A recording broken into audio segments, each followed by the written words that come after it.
To Anne-Elisabeth Moutet, who's the France columnist for the Daily Telegraph newspaper. Anne-Elisabeth, thank you so much for joining us. We know that in France, I believe it's 137 women, to be exact as possible, have been murdered by their partners or ex-partners so far this year. There have been demonstrations for the past few days in Paris. What is the French government doing about this?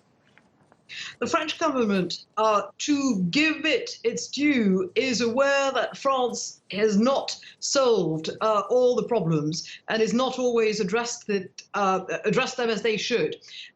We have a very active secretary for women, Mrs. Marlène Schiappa, and she has responded to a report by the Council of Europe, which is known as the Istanbul Report, that points out the various failings in various countries about violence on women. And on France, it says France doesn't have enough shelters for battered women. France doesn't have always the right penal response, in that rape officially in France goes to the assizes, and too often it's downgraded to a normal criminal case.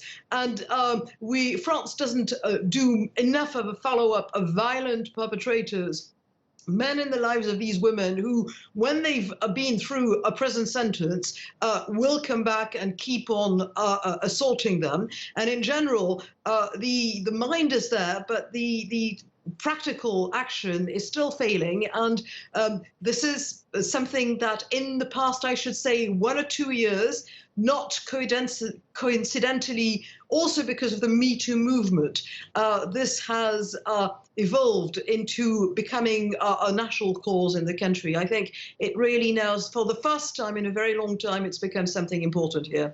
Yeah, I suppose if we turn it to a global issue rather than just France specifically, if action were to be taken and a resolution to be found practically overnight, we're talking about dismantling the patriarchy that has ruled the world for millennia. That's really the basic point, isn't it? Well, yes, that's.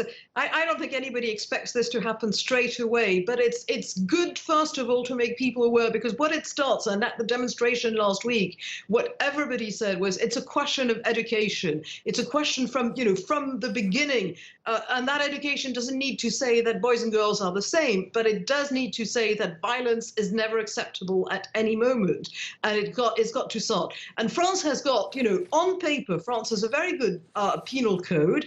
It's got, women and men are equal in France, equal pay is written in law, etc. It's more a question of applying it and making it happen.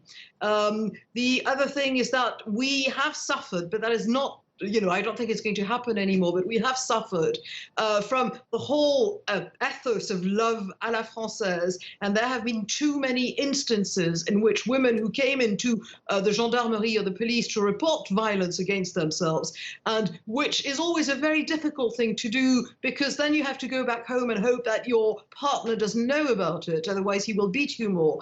And too often, not always, but too often, these women have been received by people who said, but this man loves you, madame. I can't take a complaint just for that. They pester you, they harass you, etc., because this is love. And now there's training for the police and for the gendarmes, so that this has become unacceptable.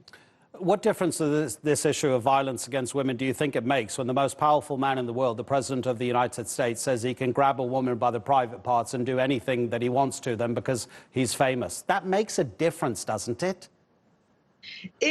To some extent, it makes a difference. I mean, I don't think we're going to change him.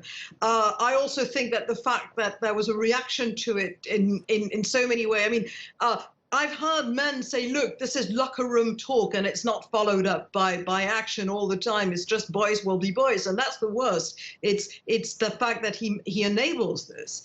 I still think that in recent years we have made some progress. I'm not saying it's perfect by any means. And I think all we can do is keep fighting it, and we need to have the men with us on this one. Absolutely. Anne-Elisabeth Moutet, I'm on your side. Thank you so much indeed for speaking to us.